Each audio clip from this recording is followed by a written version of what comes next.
हाँ जी, हम पढ़े थे चैप्टर नंबर 4। चैप्टर का नाम था विद्युत धारिता और हमारा जो नेक्स्ट जो टॉपिक था वो था संधारित्रों का समांतरक्रम संयोजन।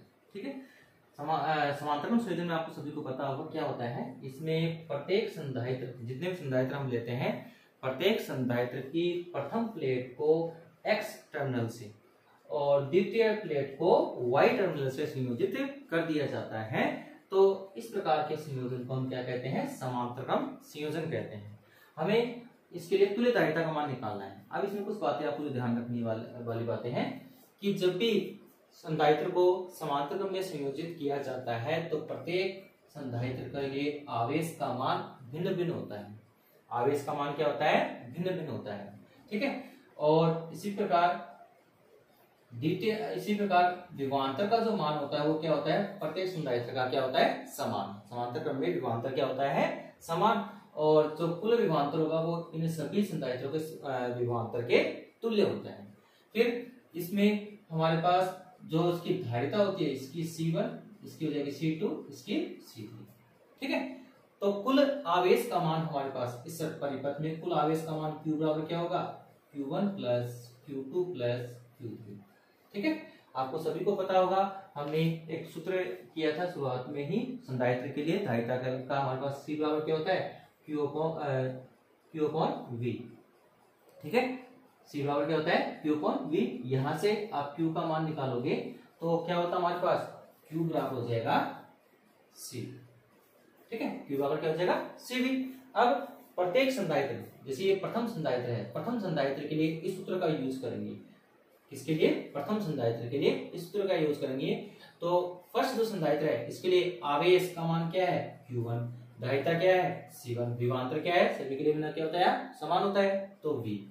इसी प्रकार सेकंड जो संधारित्र है उसके लिए आप निकालोगे तो Q2 बराबर C2V। इसी प्रकार तृतीय संधारित्र के लिए क्या हो जाएगा आपका? तृतीय के लिए हो जाएगा आपका Q3 बराबर C3V।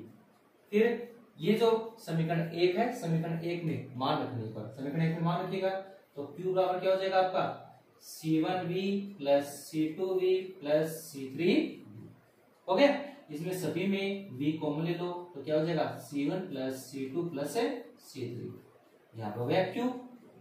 अब यहाँ पर हमने शुरुआत में ही बताया था कि हमारे पास Q बराबर क्या होता है? अगर पूरे संधारित्रों के लिए, पूरे संपूर्ण परिपथ के लिए हमारे पास कुल धारिता अगर हम क्या मान ले?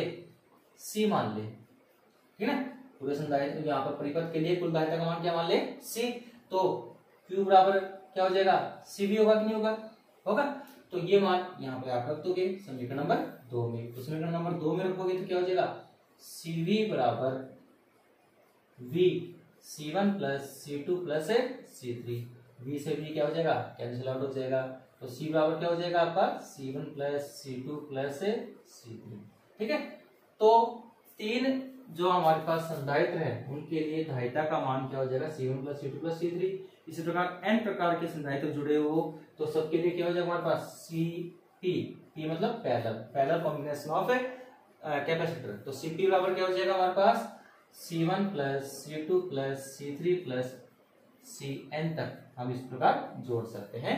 तो ये वो है हमारे पास समांतरक्रम संयोजन के लिए धारिताओं का मान। ठीक है, अब यहाँ सूत्र को देख करके आपको बता सकते हो कि कुल समांतरक्रम संयोजन में कुल धारिता का मान सभी संधारित्रों के लिए, सभी संधारित्रों की धारिताओं के बीजगणितीय योग के बराबर होता है। ठीक है, अब एक बात और ध्यान रखना है, इस सूत्र के अनुसार हमें पता चल रहा है कि हमारे पास अगर परिपथ के अंदर धारिता का मान हमें बढ़ाना है, अगर परिपथ में धारिता का मान क्या करना है? बढ़ाना है, तो उसे हमेशा समांतर क्रम संयोजन में ही संयोजित करेंगे।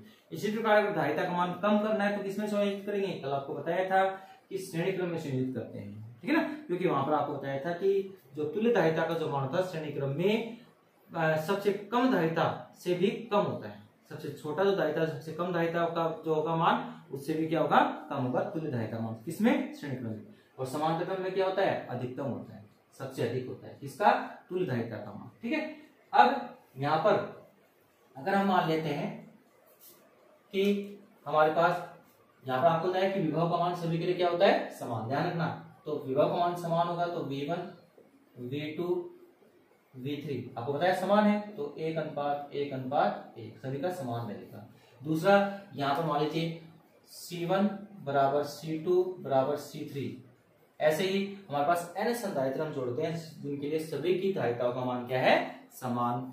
तो तुल्य धारिता का मान क्या होगा, तो हम यहाँ पर सूत्र के अकॉर्डिंग करेंगे तो Cp बराबर क्या होगा, C plus C plus C, ऐसे हो जाएगा हमारे पास। तो इसको हम ऐसे लिख सकते हैं ना, NC, ठीक है। तो ये हो गया तुल्य धारिता का मान, कब, जब धारिताओं का मान क्या हो, समान, ठीक है। ये तो हो गया आपकी बेसिक चीजें किसके लिए, समांतर संयोजन के लिए। फिर आपको देखा है इस पर आधारित एक छोटा सा क्वेश्चन बनता है जो आपको ध्यान रखना है, न्यूमेरिकल बनता है, आगे आएगा। और इसके अलावा इसके और भी कई न्यूमेरिकल्स होते हैं जो आप उसको सोल्व करने हैं, ठीक है। इसमें एक और क्वेश्चन जो बनता है मैं आपको वो बताता हूँ वो किस प्रकार से है। ये एक विशेष स्थिति हमारे पास है, वो किस प्रकार से होगी तो वो देखिएगा। यह विशेष स्थिति में हम बताते हैं। तो जैसे मान लीजिए हमारे पास कोई संधारित्र है, ये हमारे पास एक संधारित्र है, इसके बीच में हमने अलग अलग प्रायोगितांक के पदार्थ भर देते हैं जिनका क्षेत्रफल क्या है, अलग अलग, ठीक है ना। अलग अलग प्रायोगितांक की पट्टिकाएं रख देते हैं जिनका सभी का क्षेत्रफल क्या है, अलग अलग। जैसे हमने एक पट्टिका ये रख दी, ठीक है, जिसकी धारिता का मान क्या है हमारा R1, धारिता का मान हमारे पास C1 मान लेंगे इसको मान। इसी प्रकार इसकी क्षेत्रफल क्या है, A1। इसी प्रकार इसका क्षेत्रफल A2 है, ठीक है। इसके लिए हमने ये बता दिया प्रायोगितांक का मान क्या है हमारे पास, ऑप्शन R2। इसी प्रकार मान लेते हैं, एक और भर देते हैं, इसका मान हमारे पास क्या हो जाता है A3, ये ऑप्शन R3। अलग अलग क्षेत्रफल और अलग अलग हमारे पास प्रायोगितांक के हमने पट्टिकाएं इसके बीच में भर दी, जिनके लिए इसकी जो मोटाई है हमारे पास यहाँ से यहाँ तक वो क्या है D, तो सभी के लिए क्या है हमारे पास समान है, ठीक है। ये स्थिति अगर हमारे पास हो, ये संधारित्र हो गया।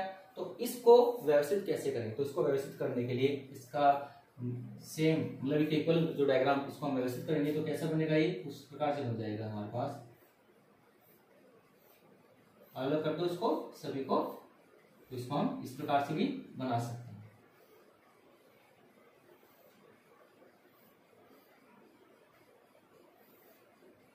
ठीक है। ये A1 ऑप्शन R1, ये A2 ऑप्शन R2, ठीक है, ये A3 और ऑप्शन R3 हो गए।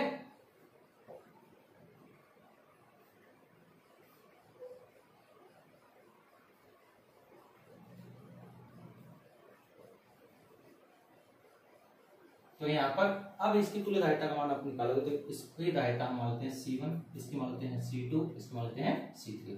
तो आप देख सकते हो ये किस फॉर्म में आ गया, आपका समांतरक्रम संयोजन में आ गया। तो समांतरक्रम संयोजन के सूत्र से इसको हम सोल्व कर सकते हैं। इसके लिए पहले आपको पता होना चाहिए, यदि किसी समांतर संधारित्र के मध्य हम कोई पदार्थ भर देते हैं तो पदार्थ भरने के पश्चात उसकी धारिता का सूत्र होता है C बराबर, आपको पहले बता चुका हूँ, A/0/D और क्या होता है ऑप्शन R होता है।